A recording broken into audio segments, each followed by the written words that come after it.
اگر ملک چلانا ہے تو ہم نے نہیں، ان کو ہم سے بات کرنی پڑے گی۔ ماشاءاللہ۔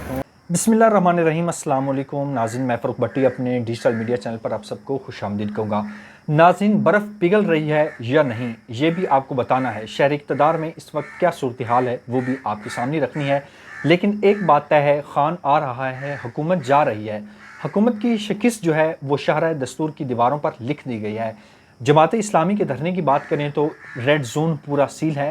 راولپنڈی لیاقت باغ میں جماعت اسلامی کا دھرنا جاری ہے۔ کل پاکستان تحریک انصاف کی جانب سے عدالتی حکم پر کل وہ ایک جلسہ عام کریں گے اسلام آباد میں F9 پارک میں۔ اور دوسری بات یہ ہے کہ جماعت اسلامی کے مذاکرات جو ہیں وہ حکومت کے ساتھ جاری ہیں۔ کمیشن آفس راولپنڈی میں تمام انتظامات مکمل ہیں۔ تھوڑی دیر بعد جب میں یہ ویڈیو ریکارڈ کر رہا ہوں ان کے مذاکرات وہاں ہو گئے ہیں۔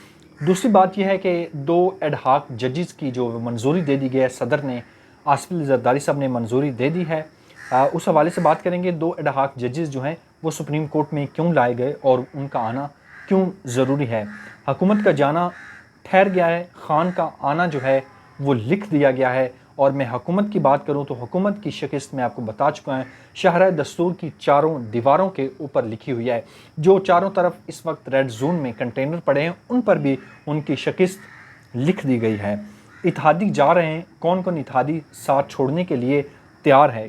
حکومت کی کشتی میں سوار جو ہیں وہ کون کون اترنا چاہتے ہیں اور کون کون سراغ کرنا چاہتے ہیں۔ الیکشن کمیشن کے خلاف ریفرنس دائر کر دیا گیا تحریک انصاف کی جانب سے۔ بیرسٹر علی ظفر نے کل اس حوالے سے گفتگو بھی کی اور الیکشن کمیشن نے جو 2 نمبری جس طرح فراڈ کیا، تحریک انصاف کو دیوار کے ساتھ لگایا، ان کے لوگوں کو الیکشن سے باہر کیا گیا، وہ بھی آپ کے سامنے ہے۔ اور الیکشن کمیشن کا جو کردار ہے وہ آپ سب کے سامنے ہے۔ ایک طرف مذاکرات، دوسری طرف آرٹیکل 6، گرفتاریاں، چھاپے، مار دھاڑ، مار کٹائی۔ ایک وزیر آ کے کہتا ہے کہ تحریک انصاف پر اب فیصلہ ہو گیا ہے، ہمارے پاس بہت سارے ثبوت موجود ہیں، اس پر پابندی لگا دینی چاہیے۔ اور دوسرا وزیر آ کر پریس کانفرنس کرتا ہے اور وہ کس طرح مذاکرات کی دعوت دیتا ہے وہ آپ سب کے سامنے ہے۔ وہ کہتا ہے بات کرو، برباد نہ کرو، یہ بہروپیے ہیں، یہ جناب ملک دشمن عناصر ہیں اور ان کے ساتھ ہم مذاکرات لیکن پھر بھی کرنا چاہتے ہیں۔ یہ چیز بھی آپ کے سامنے رکھنی ہے۔ سب سے پہلے ہم اپنی پہلی خبر پر آ جاتے ہیں کہ شہر اقتدار کی صورتحال اس وقت ٹھیک نہیں ہے۔ شہر اقتدار میں ماحول جو ہے وہ گرم ہے، حالات جو ہیں سازگار نہیں ہیں۔ اس وقت جو اندرونی لڑائیاں ہیں حکومت اور اتحادیوں میں وہ بھی آپ کے سامنے رکھنی ہے کہ کاف لیگ والے حکومت چھوڑنے کے لیے تیار ہیں۔ صدیق جان صاحب نے ایک بڑی خبر دی ہے، وہ کہتے ہیں کہ کاف لیگ کے لوگ جو ہیں وہ باہر مونس الہی صاحب سے ملنا چاہتے ہیں اور کو معافی تلافی بھی کرنا چاہتے ہیں کہ سر جانے دیں کہ بھائی جان غلطی ہو گئی، ہمیں معاف کر دیں۔ تو ان کو یہ معافی جو ہے مونس الہی صاحب ہی دیں گے جب وہ باہر جا کے ان سے معافی مانگیں گے۔ تو یہ صورتحال ہے حکومت کی اندرونی معاملات کی، اور اتحادی جو ہیں اس وقت اس کو چھوڑنا چاہتے ہیں۔ خان آ رہا ہے، حکومت جا رہی ہے، اس کے پیچھے کیا کہانی ہے وہ آپ کے سامنے رکھنی ہے۔ خان آ رہا ہے، حکومت جا رہی ہے، اس حوالے سے یہ بڑی ویلڈ انفارمیشن ہے۔ یہ ہمارے ایک دوست رپورٹر ہیں، انہوں نے کہا کہ جس طرح ان کا پیغام آیا عمران خان صاحب کا، اس حوالے سے D G S P R نے اس وقت کوئی کانفرنس کی۔ عمران خان کو عدالتوں سے ریلیف دیا گیا، ان کا جسمانی ریمانڈ جو ہے 12 مقدمات میں لاہور ہائی کورٹ نے کل عدم قرار دے دیا گیا۔ اس پر کوئی حکومت کی جانب سے کوئی پریس کانفرنس کی گئی، طاقتور ادارے کی طرف سے کوئی کانفرنس کی گئی نہیں کی گئی۔ اب ادارہ نیوٹرل ہو رہا ہے اور وہ گراؤنڈ پر جو پوزیشن ہے اس کو دیکھ کر ادارہ جو ہے وہ نیوٹرلٹی کی طرف آ رہا ہے۔ تو اب دیکھتے ہیں کہ ادارہ اگر نیوٹرل ہوتا ہے تو حکومت کی ساکھ کتنی کمزور ہوتی ہے۔ حکومت جو ہے اس وقت اس پوزیشن میں نہیں ہے کہ وہ تحریک انصاف کا خود مقابلہ کر سکے۔ اگر وہ مقابلہ کر سکتی ہے تو اس کی اسٹیبلشمنٹ کے ساتھ جو میل ملاپ ہے اس کے ساتھ جو ہے مقابلہ کر سکتے۔ اس کے علاوہ حکومت کے پاؤں میں زمین تک نہیں ہے کہ وہ نہ وہ ان کے اتنی طاقت ہے کہ وہ خود تحریک انصاف کا مقابلہ کر سکے۔ تحریک انصاف اور سابق وزیر اعظم عمران خان قیدی نمبر 804 نے ایک جو نظام کو نتھ ڈالی ہوئے قید میں رہ کر، ڈیتھ سیل میں رہ کر اس نے ایک جو نتھ ڈالی ہوئی وہ بہت مضبوطی سے مضبوط ہو رہی ہے۔ اب دیکھتے ہیں آنے والے دنوں میں جتنی بھی اہم ڈیولپمنٹ ہوتی ہیں۔ 2 ایڈ ہاک جو ججز ہیں وہ جو ہیں لا کے رکھ دیے گئے ہیں۔ مخصوص نشستوں کے حوالے سے بات کریں تو مخصوص نشستوں کی جو سپریم کورٹ کا فیصلہ ہے وہ پارلیمنٹ میں اس پر بحث ہونے جا رہی ہے۔ सदर मुमलिकत आसिफ अली ज़रदारी साहब ने 30 जुलाई को वो पार्लियामेंट का इजलास जो है तलब कर लिया और वहाँ पर ख़बरें ये आ रही हैं कि वहाँ पर जो है वो मखसूस नशिस्तों का फ़ैसला है उसके ख़िलाफ़ जो है वो एक करारदाद मंजूर की जाएगी और उसके बाद सुप्रीम कोर्ट में जो एड हाक जजेस आए हैं और ये नज़रसानी अपील भी दायर की जाएगी।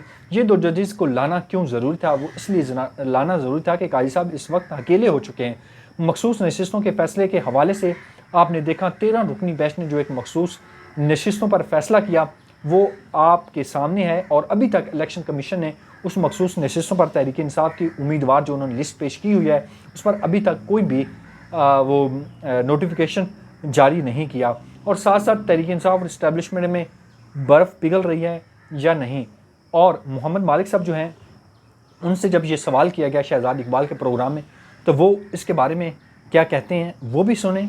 और अली मोहम्मद ख़ान साहब ने जब ये बात की गई इस्टेब्लिशमेंट से आप बात करेंगे या नहीं करेंगे तो उन्होंने आगे से क्या कहा कि अगर तुम मुल्क चलाना है तो इस्टेब्लिशमेंट को हमसे बात करनी होगी और कैदी नंबर 804 को रिहा किए बगैर अब ये मुल्क चल नहीं सकता। अली मोहम्मद ख़ान साहब इस हवाले से क्या कहते हैं और मोहम्मद मालिक साहब जब उनसे ये सवाल किया गया शहजाद इकबाल ने उनसे सवाल किया तो वो क्या कहते हैं, क्या बर्फ़ पिघली है या अभी तक नहीं पिघली?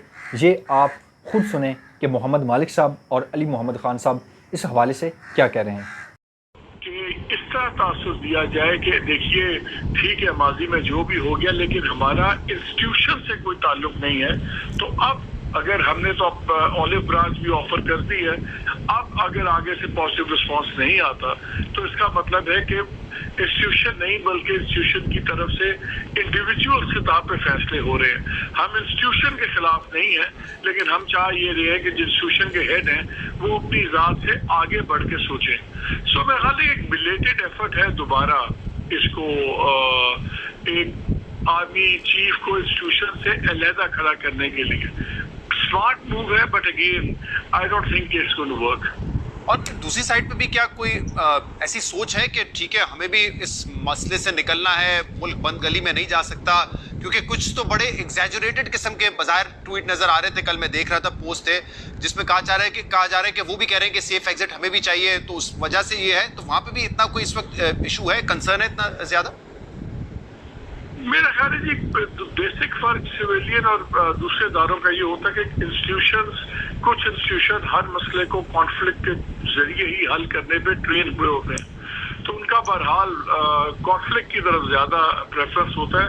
मुझे अभी जमीनी तौर पर शहजाद कोई फ्रैंकली वहाँ से कोई इंडिकेशन नजर नहीं आता जब ऑफ द रिकॉर्ड आप लोगों से बात करते हैं या बातें सुनते हैं कि मुझे तुम्हारे रवैये में भी कोई तब्दीली नजर नहीं आ रही। अगर मुल्क चलाना है तो हमने नहीं, उनको हमसे बात करनी पड़ेगी। माशाअल्लाह।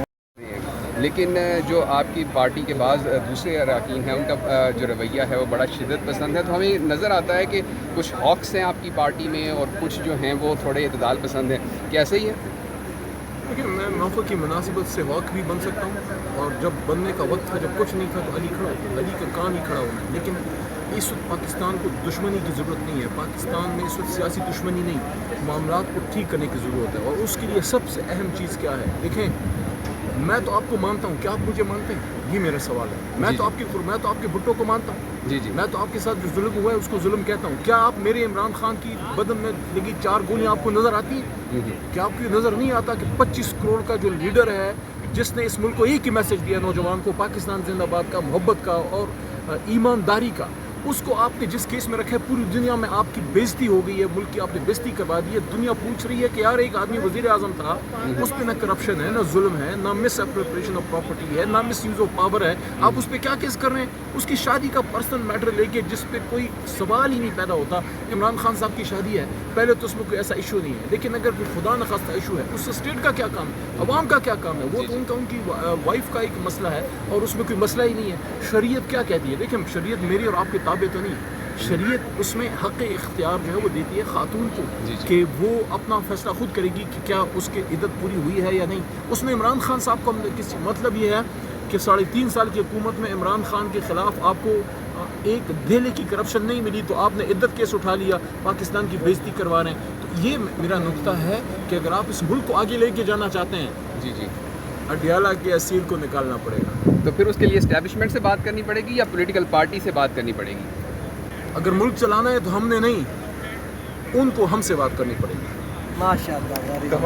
تو یہ جو آپ نے سنا علی محمد خان صاحب کا موقف، اور محمد مالک صاحب ایک بڑے ویل جرنلسٹ ہیں اور ان کے پاس بڑی اندر کی خبریں ہوتی ہیں، تو وہ ان کا تجزیہ بھی آپ نے سنا۔ تو مجھے اپنی دعاؤں میں یاد رکھیے گا۔ فی الوقت کے لیے اتنا ہی۔ اللہ نگہبان۔ پاکستان زندہ باد۔